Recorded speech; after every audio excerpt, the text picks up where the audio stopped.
성도님들 중에는 교회 오래 다닌 분들도 계시지만 교회에 비교적 최근에 발을 디딘 분들도 계실 것입니다. 그런데 교회에 오래 다니신 분들은 예전에 했던 교회 생활이 어떠셨습니까? 참 재밌었습니다. 몇십 년 전까지만 해도 늘 교회에서 모이고 같이 맛있는 것도 만들어 먹고 어디 놀러도 가고 무슨 일만 있으면 교회로 모여서 함께 이것저것 같이 했던 시절이 있지 않았습니까? 저도 어릴 때 교회 친구들과 틈만 나면 교회에서 모이고 함께 시간을 보냈던 기억이 납니다. 교회 안에서 이렇게 모이는 게 얼마나 보기 좋은 일일까요? 아마 보기만 해도 흐뭇해질 것입니다. 성도님들께서도 교회 안에서 학생들이나 청년들이 모이는 모습을 보면 참 보기 좋지 않으십니까?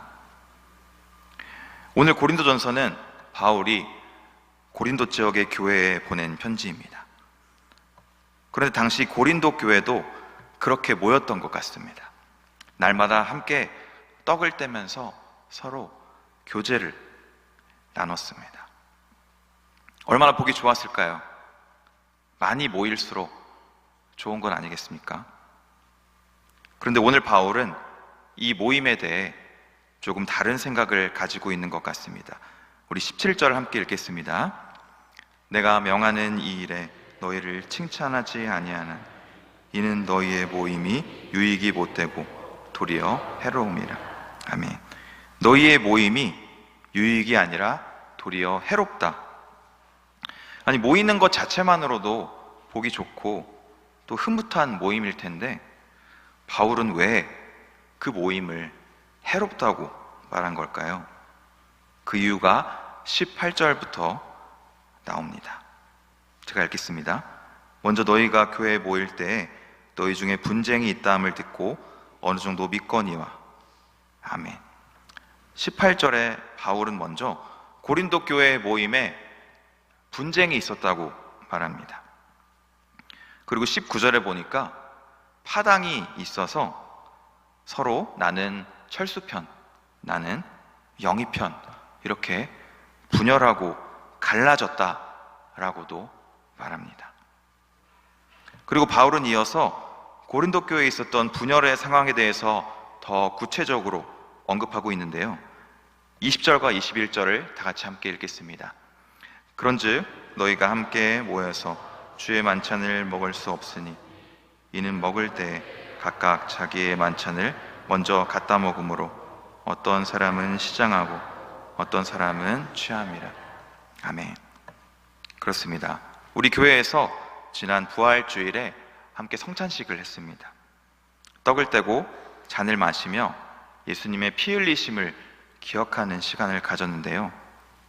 당시 예수님께서 부활하시고 초기에 생겼던 교회, 바로 초대교회였던 고린도 교회에도 우리와 같은 성찬식이 있었습니다.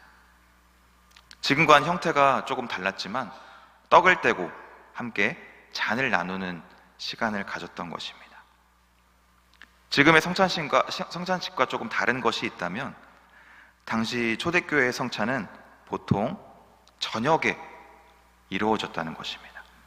다들 일이 끝나고 오늘 수예배에 모인 것처럼 다들 일이 끝나고 저녁에 모인 것입니다. 그리고 또 다른 것은 초대교회에는 특별히 성찬식 전에 애찬식이라는 순서가 있었습니다. 애찬식이란 각자 음식을 가져와서 함께 나누어 먹는 공동 식사의 개념이었는데요. 지금으로 치면 어떤 사람은 찰밥 가져오고 어떤 사람은 김치 가져오고 어떤 사람은 사과 가져오고 참외 가져오고 그렇게 해서 함께 식사를 했던 것입니다. 어떻습니까? 너무나 아름다운 그런 관습과 모임이 아닙니까? 아름다운 주 안에서의 교제인 것처럼 보입니다. 그런데 문제는 거기에 있었습니다. 오늘 21절의 말씀처럼 사람들이 먹을 때 자기의 음식들을 먼저 갖다 먹으니 어떤 사람은 배가 고프고 어떤 사람은 술에 취해 있던 것입니다. 당시 고린도 교회에는 다양한 계층의 사람들이 있었습니다. 부자들도 있었을 것이고 가난한 사람들도 있었을 것입니다. 그리고 아직 노예제도가 있는 계급사회였기 때문에 그 중에는 하루의 시간을 비교적 자유롭게 쓸 수 있는 주인격인 그런 상전들도 있었을 것이고, 그 시간을 자유롭게 쓸 수 없는 일반 서민들이나 노예들도 있었습니다. 그런데 일반적인 사람들, 특히 서민이라면 어떻습니까? 일 끝나고 퇴근하면 7시, 8시입니다. 그러면 애찬식, 즉 공동 식사에는 참여하지도 못하고 허겁지겁 오자마자 굶은 상태로 바로 저녁 성찬식을 준비해야 했던 것입니다. 그런데 시간이 많이 남고 돈이 많은 사람들은 오후 일찍부터 올 수 있습니다. 그리고 집에서 많은 걸 챙겨옵니다. 지금으로 치면 스테이크도 챙겨오고, 회도 챙겨오고, 소고기도 챙겨오고, 랍스타 같은 것들도 챙겨옵니다. 그래서 애찬식 때 아주 배부르게 미련 없이 먹습니다. 심지어 포도주도 가져와서 배부르게 먹고 취해 있습니다. 반면에 어떤 사람들은 음식을 살만한 재정도 넉넉하지 않고 끼니를 때울 시간도 없어서 배고픈 상태로 온 것입니다. 이런 상황이라면 어떤 일이 일어날지 자연스럽게 예상할 수 있지 않으시겠습니까? 바로 무리가 나뉘어져 버린 것입니다. 부자들과 시간이 넉넉한 사람들은 일찍 와서 함께 어울리고, 또 가난하고 시간이 부족한 사람들은 따로 와서 거기에 끼지 못하고 다른 무리를 이루게 된 것입니다. 그렇게 자연스럽게 부자 그룹과 가난한 그룹이 함께 나뉘게 되고, 생활 양식이 다른 그런 사람들끼리 또 나뉘어지고, 또 생각이 다른 사람들끼리 나뉘어지고, 이렇게 교회가 하나 되지 못하고 나뉘고 있었던 것입니다. 교회 안에 차별이 생겨나기 시작한 것입니다. 이게 무엇을 하다가 일어난 일일까요? 다름 아닌 주의 만찬, 즉 성찬을 하다가 일어난 일이었습니다. 그래서 바울은 이렇게 말하고 있습니다. 21절입니다. 너희가, 21절 한번 띄워주시면 감사하겠습니다. 너희가 각각 자기의 만찬을 먼저 갖다 먹음으로, 그리고 20절 너희가 함께 모여서 주의 만찬을 먹을 수 없다. 바울이 말하는 것은 이것입니다. 그것은 성찬이 아니다. 너희가 성찬이라고 하면서 먼저 너희 음식만 잔뜩 가져와서 먹고 배부르지 않느냐. 늦게까지 일하고 오는 사람들은 밥도 못 먹고 소외감을 느끼지 않느냐. 그것 때문에 서로 나뉘고 차별이 일어나고 있지 않느냐. 그런데 그것이 어떻게 성찬이냐. 그건 그리스도의 몸을 찢는 것이지, 그게 어떻게 한 몸을 이루고 연합하는 것이냐. 그것은 자기의 만찬, 즉 너희가 그냥 음식 가져와서 먹는 거지, 주의 만찬, 즉 성찬은 아니다 라고 말하고 있는 것입니다. 그냥 너희끼리 만족하려고 먹는 그런 식사에 주님의 이름을 가져다가 붙이지 말라는 것입니다. 너희끼리 배불리 식사하는 것일 뿐이면서 그것을 주님을 위한 성찬이다라고 거룩하게 포장하지 말라는 것입니다. 성찬을 하는 목적이 무엇입니까? 25절의 말씀처럼 주님의 피 흘리심을 기억하고, 또 26절 주님의 죽으심을 그분이 오실 때까지 전하는 것입니다. 성찬의 목적은 우리를 위해 찢기신 주님의 몸과 피를 생각하며 우리가 주님과 하나가 되고 주님의 몸인 교회 구성원이 서로 하나가 되게 하기 위함입니다. 하나가 되라고 하는 성찬인데 겨우 음식 때문에 서로 나뉘어지고 있다면, 또 그것 때문에 차별이 생긴다면 그것을 정말 성찬이라고 말할 수 있을까요? 그래서 바울은 33절에 이렇게 권면합니다. 형제들아, 먹으러 모일 때 서로 기다리라. 그리고 34절, 누구든지 시장하거든 집에서 먹고 와라. 그래서 늦게 오는 배고픈 사람들이 소외감을 느끼지 않도록 해라. 밖에서 보면 그게 얼마나 주님의 영광을 가리는 일이겠느냐. 남을 배려하고 덕을 세워라, 하나가 되라고 권면하고 있는 것입니다. 성찬의 의미와 본질을 되새기라 라고 바울은 말하고 있는 것입니다. 그렇습니다. 우리가 때로 교회 안에서 많은 일을 하고, 때론 어떤 모임을 만들기도 하고, 또 섬김과 여러 사역을 감당하기도 합니다. 때론 성찬을 하기도 하고, 또 교제 행사를 하기도 하고, 구제를 하기도 하고, 전도를 하기도 합니다. 그런데 우리가 정말 빠지기 쉬운 함정이 한 가지 있습니다. 그것은 바로 하나됨을 놓치는 것입니다. 오늘 고린도 교회의 성찬식은 하나됨을 놓친 성찬식이었습니다. 사람들은 성찬의 본질이었던 하나됨을 놓치고 그저 먹는 것에만 시선을 뺏겨서 서로 나뉘고 차별하게 되었습니다. 그러면서 기쁘게 성찬을 하면서 나는 주님과 연합한 몸이다 라고 말하고 있었던 것입니다. 우리도 마찬가지입니다. 우리가 교회에서 많은 일을 감당하고 많은 모임을 감당합니다. 때로 많은 일들, 또 봉사하고 전도하고, 또 때로는 그 일로 인해서 성도 수가 늘어나기도 하고, 또 교회적으로도 많은 유익이 있는 것 같습니다. 그런데 우리가 그 안에서 하나됨을 놓친다면 그것은 전부를 놓치는 것입니다. 때로 많은 교회들을 보면 정말 열심입니다. 열심히 섬기고 봉사하고 자기의 시간과 물질, 자신을 온전히 다 내어주면서까지 그렇게 많은 일에 힘씁니다. 그런데 주님께서는 그 두 장 뒤인 고린도전서 13장 3절에 이렇게 말씀하십니다. 함께 읽겠습니다. 내가 내게 있는 모든 것으로 구제하고 또 내 몸을 불사르게 내줄지라도 사랑이 없으면 내게 아무 유익이 없느니라. 아멘. 아무리 많은 것을 감당한다고 해도, 심지어 복음을 전하고 생명이 살아나는 그런 일이 일어난다고 해도 사랑이 없으면 아무 소용이 없는 것이다. 내가 그 일을 다툼과 분열로 하고 있다면, 또 그것 때문에 남들이 상처받고 있다면, 또 내가 그 일 때문에 다른 사람들을 판단하고 정죄하고 차별하고 소외시키고 있다면, 나의 일 때문에 하나됨과 화평이 깨지고 있다면, 그것은 오늘 바울이 고린도 교회의 성찬을 보며 그것은 너희의 만찬이지 주의 만찬이 아니다 라고 표현했던 것처럼, 그것은 우리의 일이 될 뿐이지 주님의 일은 아닌 것입니다. 그래서 우리는 늘 우리 자신을 살펴야 합니다.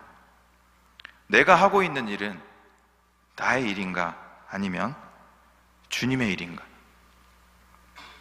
나는 나의 유익과 영광을 위해 일하고 있는가 아니면 진정으로 주님을 위해 일하고 있는가? 나는 이 일을 통해 화평을 이루고 있는가? 혹시 내가 하는 이 일 때문에 우리 공동체의 화평이 깨지고 있지는 않는가? 그 일의 결과가 좋고 일이 잘 풀린다고 해서 내가 올바른 방향으로 가고 있는 것은 아닙니다. 잘못된 방향이라도 주님께서는 모든 것이 합력하여 선을 이루게 하는 분이시기 때문입니다.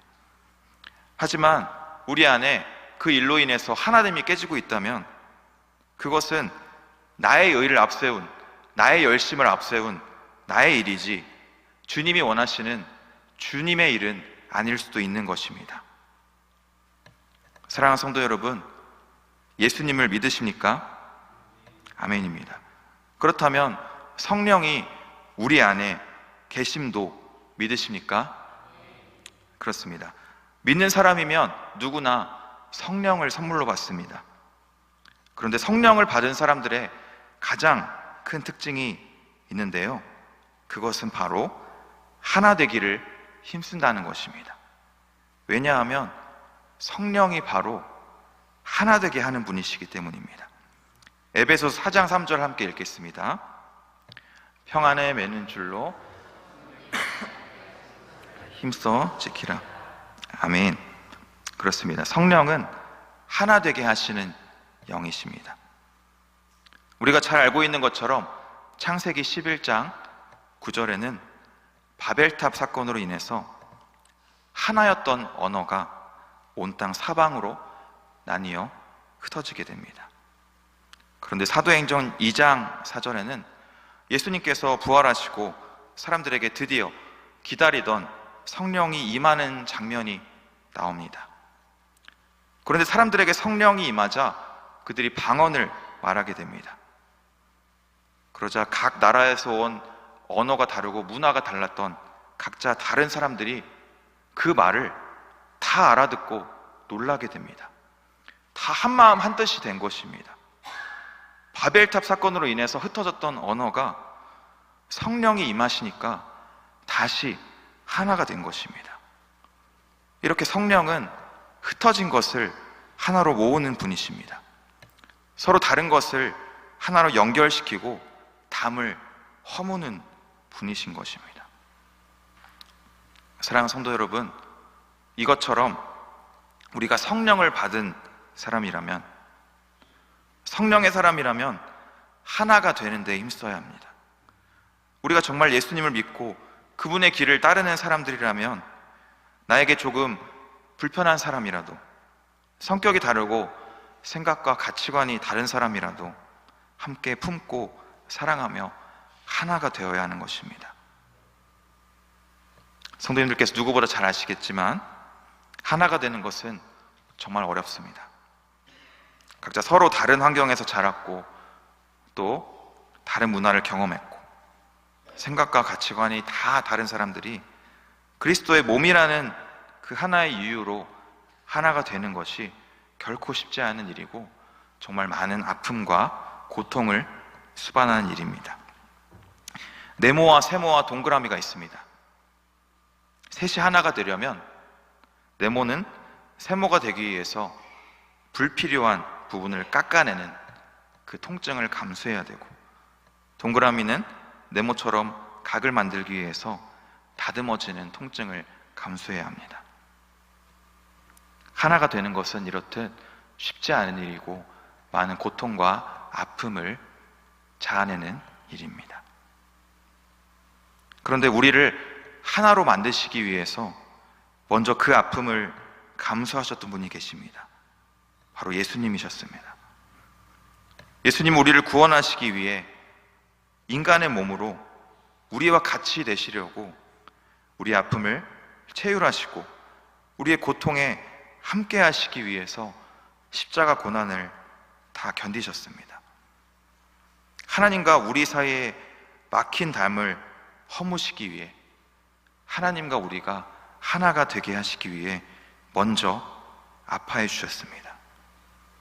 우리가 그 사실, 주님이 나를 위해 먼저 고통받으셨다는 사실을 기억한다면 내 이웃을 위해, 그리스도의 몸인 지체들을 위해, 그들을 품기 위해 기꺼이 그 고통을 감내하고 인내할 수 있는 줄 믿습니다.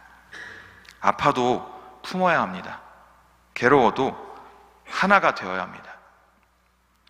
세상의 일은 하나가 되지 못해도 능력이 있거나 효율적인 방향이라면 충분히 진행이 가능합니다.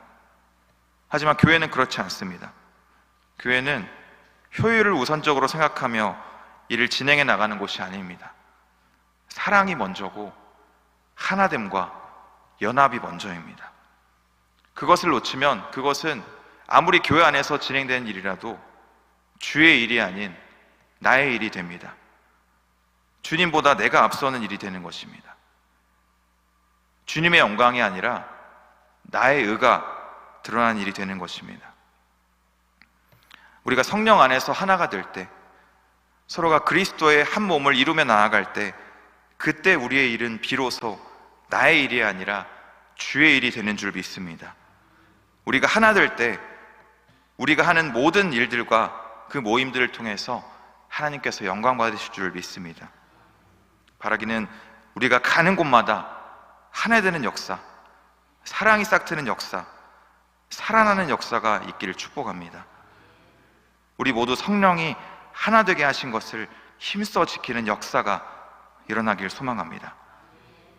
그래서 우리의 일이 나의 일이 아닌 주님의 일, 주님이 영광 받으시는 우리의 모든 일이 되기를 주님의 이름으로 축복합니다.